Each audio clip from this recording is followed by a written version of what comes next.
మనం ఒక important case గురించి మాట్లాడదాం. YS Rajasekhara Reddy chopper accident. అసలు నిజంగా దీని వెనక కుట్ర ఉందా, లేదంటే ఇది యాక్సిడెంటేనా? చిత్తూరు జిల్లాలో రచ్చబండ కార్యక్రమానికి వెళుతున్నారు. కర్నూలు ఈ ప్రాంతంలో కూడా విపరీతమైన వరద వచ్చింది. కానీ నేను నిర్ణయించిన రోజున అక్కడికి వెళ్ళాలి. బయలుదేరినప్పుడు బాగానే టేక్ ఆఫ్ అది జరిగింది. ఆ తర్వాత ఏంటంటే ఈ క్లౌడ్స్ అన్నవి చాలా విపరీతంగా వచ్చాయి. ఆ మేఘాల్లో ఈ హెలికాప్టర్ ప్రయాణం. సపోజ్ ఏదైనా వస్తువు ఆ క్లౌడ్స్ లోకి వెళితే అవి కిందికి నొక్కేసే ప్రయత్నం చేస్తాయి. ఆయిల్ లీకేజ్ అవుతున్నట్టు ఒక వార్నింగ్ వచ్చింది. గో అరౌండ్ అని నేను అన్నాను.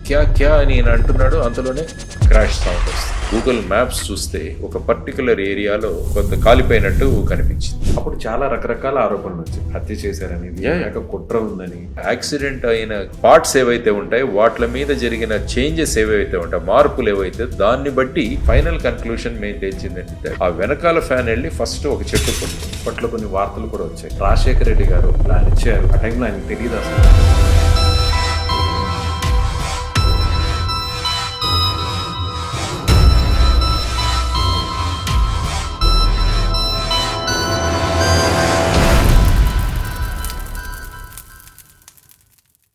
మన దేశంలో ఇటీవల జరిపిన అధ్యయనాల ప్రకారం 60 ఏళ్ల వయసు దాటిన వారిలో చాలామంది మోకాళ్ళ సమస్యలతో బాధపడుతున్నారు. అందులో మోకాళ్ళ చిప్పులు అరిగిపోయి చాలామంది సర్జరీకి వెళ్తున్నారు. అయితే సర్జరీయే దిక్కు అనుకునే వారికి ఎపియాన్ పెయిన్ క్లినిక్ ఒక శుభవార్త చెప్పింది. ప్లాస్మా థెరపీ ద్వారా ఈ సమస్యకు చెక్ పెడుతుంది. సో ఇమీడియట్గా ఈ సమస్యతో బాధపడేవారు ఈ కింద నెంబర్కు కాల్ చేయండి. నమస్తే. తెలుగు రాష్ట్రాల్లో ఈయన గురించి తెలియని వారు ఎవరు ఉండరు. సిబిఐ జాయింట్ డైరెక్టర్గా అనేక కేసుల్ని ఇన్వెస్టిగేట్ చేశారు లక్ష్మీనారాయణ గారు. మనం ఒక ఇంపార్టెంట్ కేసు గురించి మాట్లాడదాం. అదే YS Rajasekhara Reddy chopper accident. Sir నమస్తే. సార్ నమస్తే సార్. అప్పుడు ఆ టైంలో అందరికీ రకరకాల అనుమానాలు ఉన్నాయి. అసలు నిజంగా దీని వెనక కుట్ర ఉందా, లేదంటే ఇది యాక్సిడెంటేనా అని. సో ఆ కేసును మీరు ఇన్వెస్టిగేట్ చేశారు. దాని గురించి ఒకసారి డీటెయిల్గా మాకు. మామూలుగా హెలికాప్టర్స్ తీసుకుని వారు ఐ థింక్ 2 సెప్టెంబర్ అనుకుంటాను చిత్తూరు జిల్లాలో రచ్చబండ కార్యక్రమానికి వెళుతున్నారు. ఆ సమయంలో మీరు చూసుకుంటే వర్షాలు విపరీతంగా, తర్వాత వచ్చేసి క్లౌడ్స్ అన్ని కూడా ఉండే, మేఘాలన్నీ కూడా మేఘావృతమైంది. క్యూములోనింబస్ క్లౌడ్స్ అనేవి ఇవి. అప్పుడు ఏమైందంటే బేసిక్ గా అప్పుడు చూసుకుంటే అదే రోజు కర్నూలు ఈ ప్రాంతంలో కూడా విపరీతమైన వరద వచ్చింది. కానీ వారు నేను నిర్ణయించిన రోజున అక్కడికి వెళ్ళాలి. ఎందుకంటే రచ్చబండ అనే కొత్త కార్యక్రమాన్ని ప్రారంభిస్తాను కాబట్టి నేను వెళ్ళాలి. పైలట్స్ వీళ్ళు కూడా క్లైమేట్ ఏదైనా సరిగా లేకున్నప్పుడు దాన్ని ఇండికేట్ చేయాల్సిన అవసరం. ఎయిర్ ఫోర్స్ లో పనిచేసిన వాళ్ళ ధోరణి ఎలా ఉంటుందంటే ఛాలెంజ్ ఏదైనా ఉంటే దాన్ని ఎదుర్కోవాలి.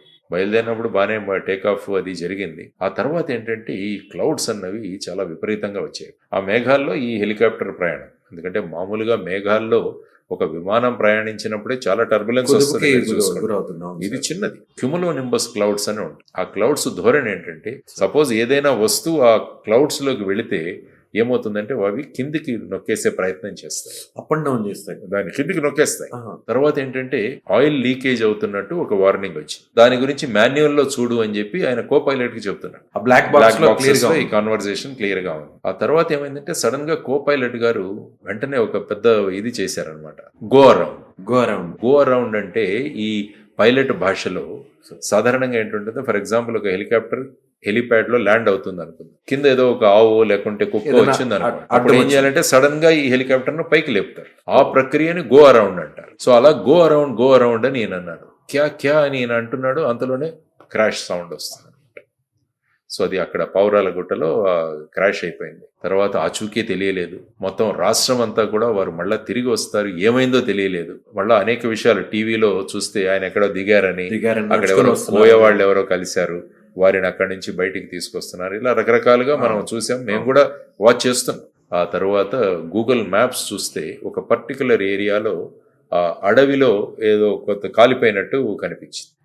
అప్పుడు ఇక్కడ నుంచి ఒక హెలికాప్టర్ తీసుకొని ఐ థింక్ రాజీవ్ త్రివేది గారు ఉండేవారు అనుకుంటాను దీంట్లో, గ్రే హౌండ్స్ వీళ్ళందరూ అక్కడికి దిగి ఆ స్పాట్ లోకి తీస్తే వీళ్ళందరూ కూడా అక్కడ హెలికాప్టర్ లో ఉన్న వాళ్ళందరూ కూడా క్రాష్ అయింది. అందులో రాజశేఖర రెడ్డి గారు, తర్వాత భాటియా గారు, ఎంఎస్ రెడ్డి గారు, తర్వాత వాళ్ళ పర్సనల్ సెక్యూరిటీ ఆఫీసర్ ఆయన వెస్లీ అనుకుంటారు ఆయన, తర్వాత సెక్రటరీ సుబ్రహ్మణ్యం గారు, వీరందరూ కూడా అక్కడ ఆన్ ది స్పాట్ ఆ విధంగా చేశారు. It's very unfortunate incident. అప్పుడు చాలా రకరకాల ఆరోపణలు వచ్చాయి. అంటే కావాలని హత్య చేశారని, కుట్ర ఉందని, వాళ్ళిద్దరి మధ్య జరిగినటువంటి సంభాషణలో కూడా రకరకాల అనుమానాలు ఉన్నాయని, దీని వెనక వేరే సంస్థలు ఉన్నాయని, ఇలా రకరకాలు జరిగాయి. అవన్నీ సార్ ఆ టైంలో మీరు ఆ కేసుని టేకప్ ఆ చేశారు. ఇన్వెస్టిగేషన్ లో మనం ఏంటంటే బేసిక్ గా ఫస్ట్ ఆఫ్ ఆల్ హెలికాప్టర్ అంటే ఏంటి, హెలికాప్టర్ ఏవియేషన్ ఎట్లుంటుంది, ఇవన్నీ కూడా హెలికాప్టర్ కార్పొరేషన్ ఆఫ్ ఇండియా అని తమిళనాడులో చెన్నైలో ఒక సంస్థ ఉంది. సో ఆ సంస్థ దగ్గరికి వెళ్ళాం. ఆ తర్వాత వచ్చేసి ఇక్కడ ఏటీసీకి వెళ్ళాం, air traffic control Hyderabad.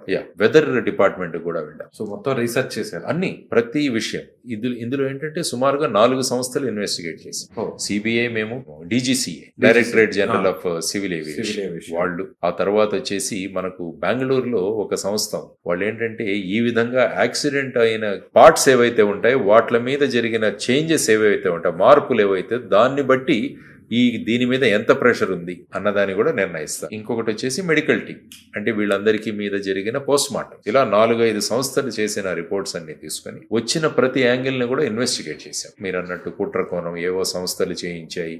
Final conclusion మేము తెలిసింది ఏంటంటే అది because of it's a purely an accident. Basic గా అక్కడ ఏమేంటంటే టెయిల్ ఫ్యాన్ ఒకటి ఉంటుంది, మెయిన్ రోటర్ ఒకటి ఉంటుంది, వెనకాల ఒక ఫ్యాన్ ఉంటుంది. ఆ వెనకాల ఫ్యాన్ వెళ్ళి ఫస్ట్ ఒక చెట్టు కొట్టుకుంది.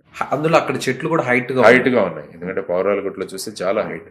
సో అది కట్ అయ్యేసరికి టోటల్ హెలికాప్టర్ టర్న్ అయ్యి ఆ క్యూములోనింబస్ క్లౌడ్స్ ప్రభావం వల్ల అది ఆల్రెడీ కిందికి వచ్చేసింది. వాళ్ళకి తెలియలేదు ఎక్కడ ప్రయాణం చేయాలి, అంత దట్టంగా ఉంది సార్ ఆ క్లౌడ్.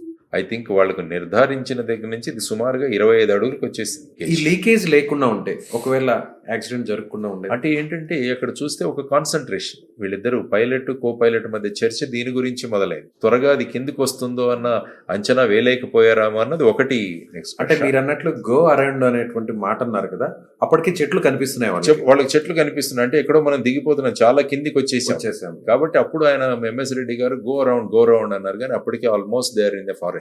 సో రావడం వల్ల వెళ్ళిపోయి ఎదురుగా ఉన్న కొండకు ఢీ కొట్టుకొని వాళ్ళు అక్కడ అన్ఫార్చునేట్ గా. ఎంత టైంలో జరిగిపోయింది సార్? ఎన్ని సెకండ్లు, ఎన్ని నిమిషాలు? కూడా ఒక ఫ్యూ సెకండ్స్ లో అయిపోయి ఉంటుంది అంతా కూడా. ఐ థింక్ 2-3 నిమిషాల్లోనే ఇది అయిపోయింది. ఎక్కడ రాజశేఖర రెడ్డి గారి వాయిస్ కానీ ఇక్కడ ఎందుకంటే అది కాక్పిట్ ఎలా ఉంటుందంటే ఉంటుంది, తర్వాత ప్యాసింజర్స్ కి విడిగా ఉంటుంది, ఆ మధ్యలో బ్లాక్ ఉంటుంది. వెదర్ వల్లనే మెజారిటీ ఆఫ్ ది యాక్సిడెంట్స్ అన్నవి జరుగుతాయి అన్నది.